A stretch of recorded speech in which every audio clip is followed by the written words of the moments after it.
카네기 인간관계론 두 번째 영상입니다. 카네기가 이 책을 쓴 이유, 이 13페이지 여기부터 거의 10페이지 정도에 걸쳐서 소개됩니다. 당장 읽고 써먹을 수 있는 본문 내용으로 바로 들어가자고요? 아니죠. 그건 카네기가 추천하는 방법도 아니고 책의 핵심만 빨리 훑고 지나가는 셈이 됩니다. 그런 식으로 책을 읽는 것은 시험 칠 때나 필요한 거고, 카네기는 천천히 깊이 생각하며 책을 읽어야 된다고 강조합니다. 그래서 카네기가 시키는 대로 이 책을 쓴 목적부터 살펴봅니다. 22페이지 몇 줄만 소개합니다. 교육이란 살아가면서 생기는 다양한 상황들에 대처하는 능력이라고 프린스턴 대학 총장을 지낸 존 히번 박사는 얘기했다. 여러분이 이 책을 3장까지 읽고 나서도 살아가면서 생기는 다양한 상황들에 대처하는 능력이 조금의 진전도 없다면 여러분에 대해서만큼은 이 책이 완전한 실패임을 인정하겠다. 허버트 스펜서가 얘기한 대로 교육의 가장 큰 목표는 지식이 아니라 행동이며, 이 책은 바로 행동의 책이기 때문이다. 교육의 가장 큰 목적은 행동이고, 이 책의 목적도 따라서 행동이라는 뜻이 됩니다. 책을 읽고 행동이 바뀔 수 있는 수준까지요. 그래서 카네기는 지식이 아니라 행동을 위해서 여러 번 읽고 피드백하고 행동해서 습관화를 하라고 강조합니다. 효과를 얻기 위한 9가지 제안, 23페이지부터 6페이지 정도에 걸쳐서 소개되어 있는데 간단히 요약합니다. 1. 변하려는 의지. 구체적으로는 배우고자 하는 진지하고 적극적인 욕구, 사람 다루는 능력을 키우고자 하는 열정적인 의욕. 2. 속독 금지. 일단 각 장 단위로 빠르게 읽은 후에 다음 장으로 넘어가지 말고 다시 읽는다. 그땐 정독. 한번 읽고 다음 장으로 넘어가려는 유혹을 뿌리쳐라. 정독이 포함됩니다. 여기는. 3.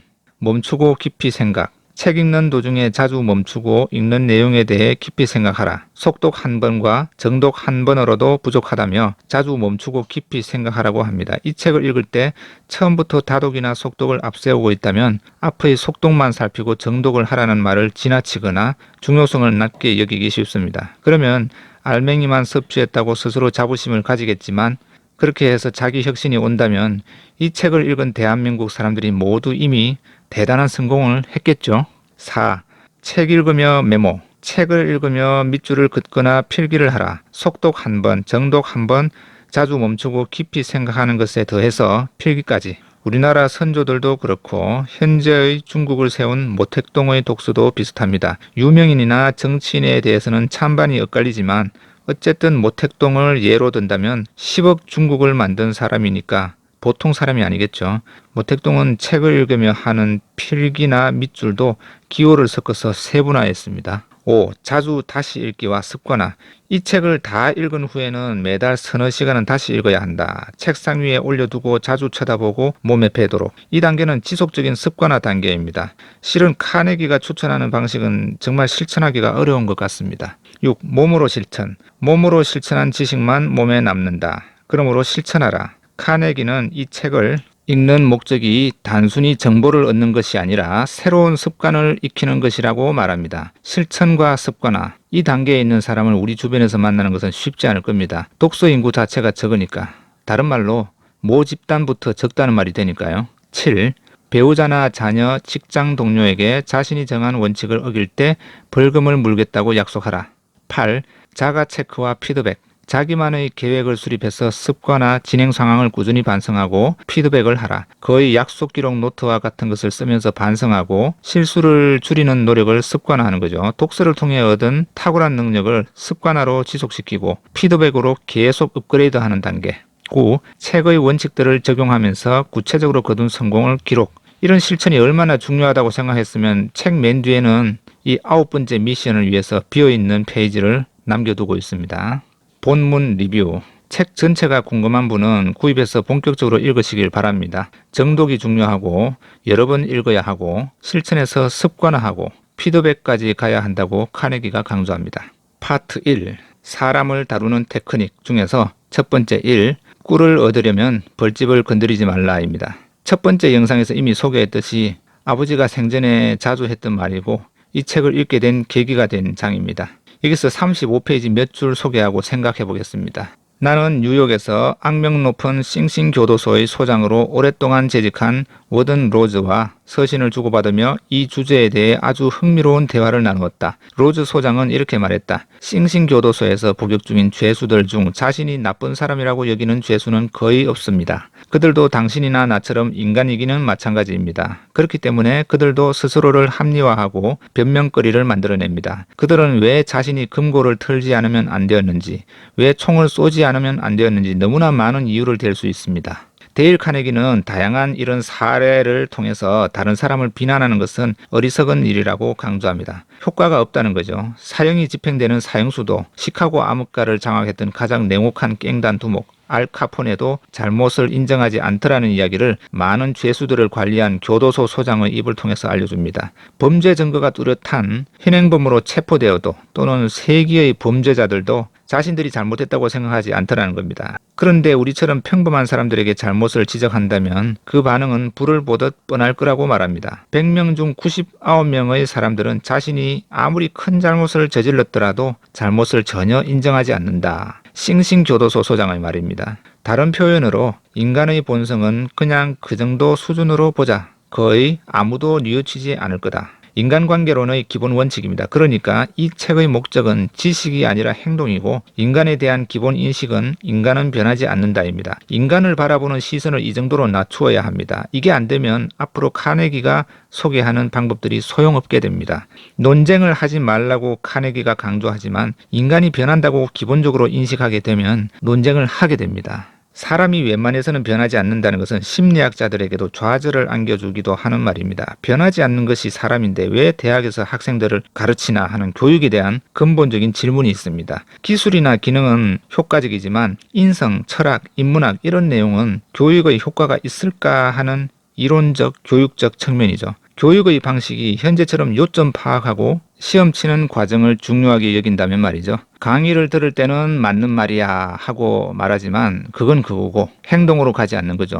청렴의 중요성을 인강으로 수십 시간 들어도 현장에서는 뇌물을 받는 거고, 용기가 필요하다는 강의를 들어도 실생활, 협상 장소, 회사 회의나 인간관계 등에서는 상대방의 기에 눌려 자기에게 유리한 카드를 써보지도 못하고 말이죠.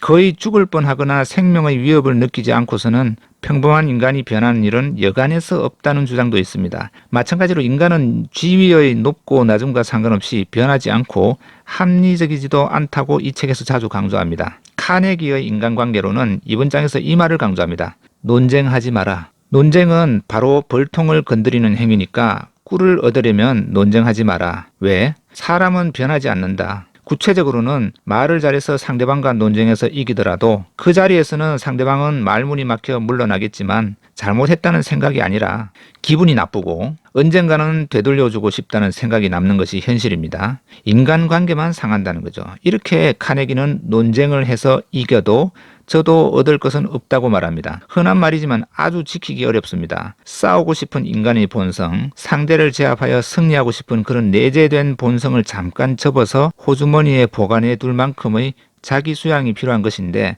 그 정도 수준을 기본으로 깔고서 카네기의 인간관계론 이 책이 시작하는 겁니다. 카네기는 링컨이 가장 좋아했던 구절을 소개합니다. 바로 여기네요. 남의 비판을 받고 싶지 않으면 남을 비판하지 말라. 카네기는 이어서 미국 남북전쟁 때 링컨 대통령과 북군 미드 장군의 일화를 소개합니다. 인간관계론을 리뷰하는 채널에서 많이 등장하는 단골 이야기인데 인터넷에도 흔하게 검색되고요. 카네기가 강조하는 것처럼 깊이 생각하고 잠시 멈추어 또 생각하면서 분석 리뷰해 보겠습니다. 여기서 북군의 미드 장군이 벌집, 북군의 승리가 꿀이라고 생각하면서요.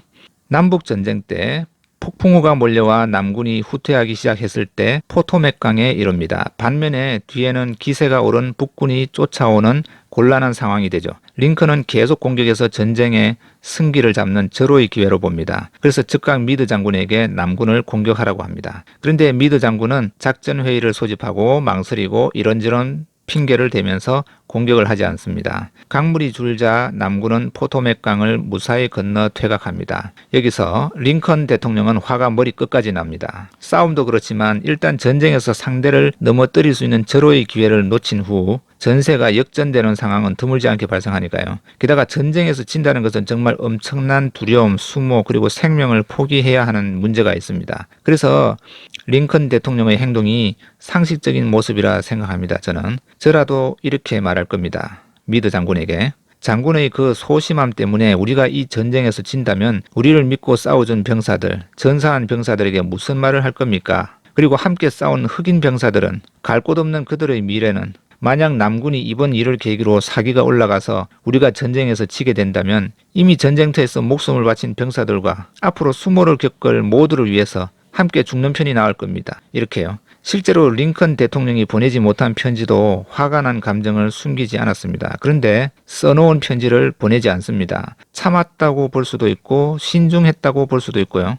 더 깊이 생각해보면 후방의 안전한 사무실에서 명령을 내리는 링컨 대통령이 바라보는 현실과 부상병이 넘쳐나는 현장 지휘자로서 미드 장군의 입장은 다를 수밖에 없습니다. 의도하지 않게 남군은 배수진을 치게 되었는데 뒤에는 불어난 강물이 막고 있으니까 항복 아니면 죽기 살기로 싸우게 되죠. 전력 차이가 압도적이지 않다면 사생결단으로 싸우는 상대에게 자칫 패배할 수도 있지 않았을까요? 그러면 이렇게 질문할 수 있습니다. 항복을 받아내면 되지 않냐고. 아무리 전쟁이어도 전멸할 각오로 싸우는 경우는 드물다면서요. 그런데 남군은 노예 제도를 찬성하는 병사들입니다. 그들은 그들이 노예로 취급하는 흑인 병사에게 전쟁에서 포로가 된다는 것이 어떻게 이해되었을지, 일부 병사는 아마 죽는 것이 낫다고 했을지도 모르죠. 사실은 어땠을지 모르지만 생각해보는 겁니다. 카네기가 이 책을 읽을 때 자주 멈춰서 깊이 생각하라고 했으니까요.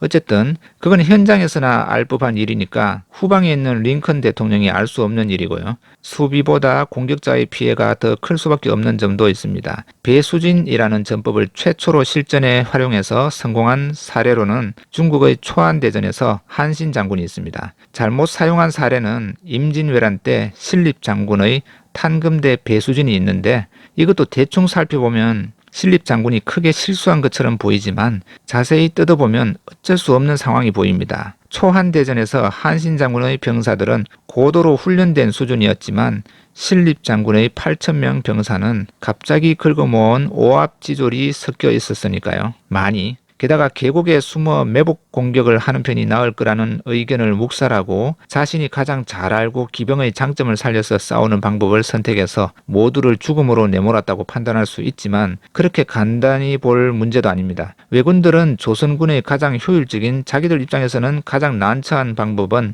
조선군이 계곡에 숨어서 매복 공격을 할 경우라는 것을 알았을 것이고 그래서 그런 행동을 하지 못하도록 선발대가 침투했을 수 있습니다. 신립 장군이 작전 계획을 세우던 시점에는 조선 임금을 사로잡을 목적으로 진격 중인 왜군이 그 카드마저도 사용할 수 없게 진격했던 것 같습니다. 그러니까 오합지졸이 많이 섞여 있는 8,000명의 군사를 돌려서 계곡에 배치하는 시간이 늦었고 남은 것은 임금이 피신할 수 있는 시간을 하루라도 벌어줘야 한다는 마지막 목표. 여러 상황이 안 좋아진 겁니다. 왜군도 매복 공격의 위험성 정도는 이미 알고 있었고 신립 장군도 왜군을 만만하게 본 것도 아닙니다. 다만 군사들 사기를 생각해서 발언을 할 때 공개용과 비공개용이 나뉠 수 있는 거고요. 다시 미국의 남북전쟁으로 돌아옵니다. 후방에서 볼 때는 이길 것 같지만 만약에 그 상황에서 패한다면 남군은 고향에서 영웅이 되고 사기도 오르겠죠. 마침 확실한 것은 없을지도 모른다는 생각을 더 떠올리며 링컨은 장군을 비판하지 않기로 합니다. 보내려던 편지는 보내지 않고요. 그런데 포장을 잘해서 그럴지도 모르지만 남모르는 현실이 있을 수 있습니다. 미드 장군이 소심해서 그런 결정을 실제로 내렸을 수도 있고 남군이 불리한 만큼 북군에게도 부상병이 많아서 그대로 공격하는 것은 무리라는 참모들의 반대 의견이 반영되었을 수도 있고 정말 남군 병사들이 포로가 되는 것을 치욕으로 여겨서 결사항전을 할 것이 걱정되었을지도 모릅니다. 또 강물이 불어나 오갈 곳이 없는 남군에게 북군이 공격할 거라는 정도는 예상하고 대비했을 것 같으니까요. 남북전쟁 초반 북군이 패배를 많이 했던 것도 따지고 보면 남군에 노련한 장군이 많았다는 점도 있습니다. 방심하면 안 될 사정이 좀 보입니다. 그렇게 마치 조선시대 임진왜란을 두고 후방에 있는 선조가 여기저기서 들은 일본의 역정보에 걸려서 그걸 첩보라고 잘못 판단하고 이순신 장군에게 공격 명령을 내리고 이순신 장군은 적의 역정보 함정이라는 것을 알고는 결과적으로 왕명을 어기게 된 것이 떠오르네요. 왕명을 어기고 부하들은 살리고 그렇게 됐습니다. 반면에 이순신 장군이 감옥에 있을 때 같은 왕명을 받은 원균은 자신의 이름을 살리고 부하들을 희생시킵니다. 배만 파괴된 것이 아니라 부하도 거의 다 죽습니다. 원균도 조선을 대표하는 장수인데 왜 몰랐을까요? 알았을 겁니다. 아니면 부장 장수들이 함정이라고 말했을 수도 있고요. 그런데 현실적으로 생각해보죠. 왕명을 어기는 것은 죽음을 의미하는데 혼자 죽는 것이 아닙니다. 자칫하면 가족들이 모두 죽거나 그것보다 더 개인적인 집안의 불명예가 마음에 걸리지 않았을까요? 내 딸과 아들이 아비의 잘못으로 죽을 수도 있고 운 좋게 살아남더라도 남의 양반집에 노비로 팔려갈 수도 있다면 독자들은 원균과 다르게 행동하기 쉬울까요? 나라가 망하는 마당에도 무패의 이순신을 선조가 죽이려 했는데 원균 입장에서 본다면 전쟁터에 나가도 함정에 빠져 부하들과 함께 죽고 전쟁에서 운 좋게 살아 돌아와도 죽은 부하들 때문에 불명예해서 죽는 것보다 못하고 이순신처럼 왕명을 거역해도 당연히 죽는 상황에 있었죠. 공격하는 신용만 하는 것도 거의 어려운 미션이죠. 너무 깊숙한 곳을 공격하라고 했으니까요. 요약하면 꿀을 얻으려면 다시 말해서 장군이 전쟁에서 이기고 북군이 최종적으로 승자가 되기를 원한다면 전쟁터에서 싸우고 있는 장군을 비판하지 마라. 벌집을 건드리지 마라. 참아라입니다. 링컨은 참았지만 선조는 참지 않았던 것 같습니다. 무대를 직장으로 옮겨봅니다. 직장에서 상사가 마음에 들지 않아도 서로의 입장을 충분히 모르므로 한 걸음 뒤에 물러서서 생각해봐야 합니다. 또 나의 직장 상사는 직접적이든 간접적이든 꿀을 가진 벌집일 수도 있고요. 내가 조금 더 아는 것이 있다고 직장 상사를 비판하는 것도 조심해야 합니다. 벽에 붙어있는 귀들은 내가 하는 비판을 상사에게 전달합니다. 컨디션 좋으면 인공감미료 그러니까 MSG를 강한 맛으로 왜곡하고 정폭해서 내가 했던 말보다 더 코너에 몰리게 될 수 있죠. 그리고 직장 상사가 나보다 높은 자리에 있다는 것은 나보다 나은 점이 있어서일 겁니다. 정글의 법칙과 도덕 교과서대로 사는 것, 법을 어기지 않는 범위 내에서 승진하고 성공하는 것은 엄연히 다르니까요.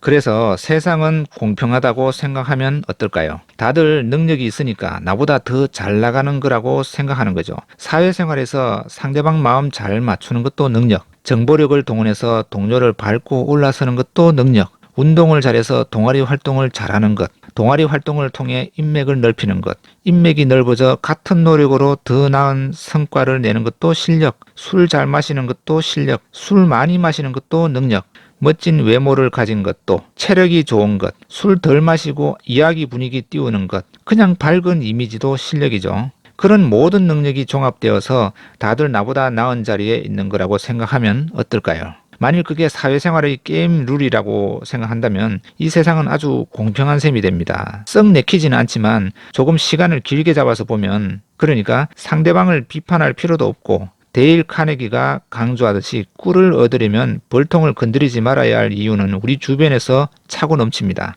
좁은 시선으로는 나보다 고객이 못한 것 같지만 영업을 해야 하는 입장은 바로 고객이 나에게 당장의 갑의 입장임을 확인해 줍니다. 내가 고객의 마음을 얻어야 한다면 당장의 상황에서는 내가 잘난 것을 내세울 필요가 없습니다. 바로 논쟁이 잘난 것을 내세우는 욕망이 표출되는 행위라고 보면 나의 갑인 고객과 논쟁하는 것은 쓸모가 없는 행위입니다. 직장 상사나 동료도 상황에 따라서는 갑이 될 수도 있으니까 마찬가지입니다. 그리고 그 고객도 누군가에게는 을이고 그에게는 갑인 입장인 고객이 또 있을 것입니다. 새로운 하루가 시작되면 나는 사장의 명령을 받고 고객을 찾아가야 하고 내가 사장이라도 마찬가지고요. 말은 쉽지만 저도 항상 고민하고 초심을 돌아봐야 할 문제 같습니다. 이렇게 카네기의 인간관계론 파트 1 사람을 다루는 테크닉에서 꿀을 얻으려면 벌집을 건드리지 말라. 이 장은 마지막에서 이렇게 마무리됩니다.